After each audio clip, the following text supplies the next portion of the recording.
किसान आलिया फातिमा है बेचारा जिन पेन नंबर 81। किसी गांव में एक किसान और उसकी बीवी अपनी कुटिया में रहते थे।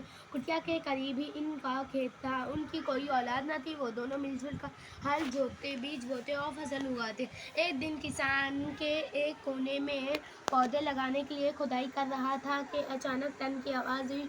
उसका हिल किसी सख्त चीज अटक गया है।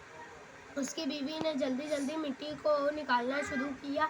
मिट्टी हटने के बाद उन्हें वहाँ कोई चीज़ चमकती दिखाई दी। किसान ने 2-4 हल चलाकर मिट्टी को ढीला किया और अब जो मिट्टी हट गई तो उन्हें वहाँ पीतल का एक घड़ा दिखाई दिया।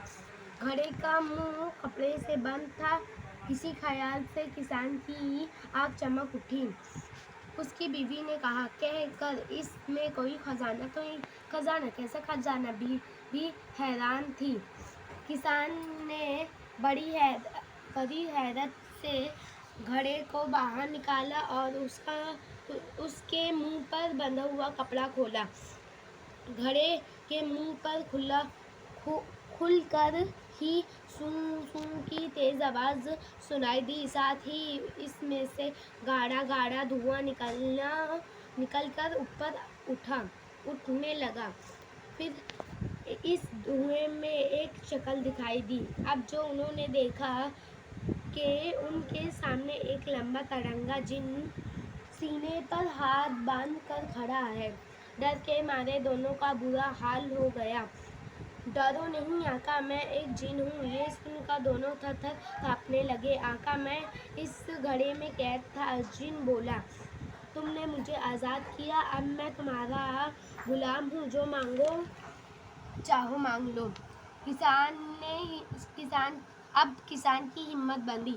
कुछ बोलने के लिए उसने मुंह खोला ही था कि जिन बोल पड़ा, हाँ, मगर एक शर्त है। तुम लगातार मुझसे काम लेते रहोगे। अगर तुमने हुक्म देने में देरी की तो मैं अपना दिया हुआ सब कुछ वापस ले लूँगा। किसान की बीवी फौरन कही, जिन भाई, हम जिंदगी भर इस टूटी फूटी कुटिया में रहते हैं। अब हमें एक अच्छा सा मकान दे दो। जिन ने जोरदार लहराया और कहा, अब लीजिए, ये कौन सी मुश्किल है। देखते ही देखते उनकी कुटिया की जगह एक शानदार महल। दूसरा हुक्म। बीवी बोली,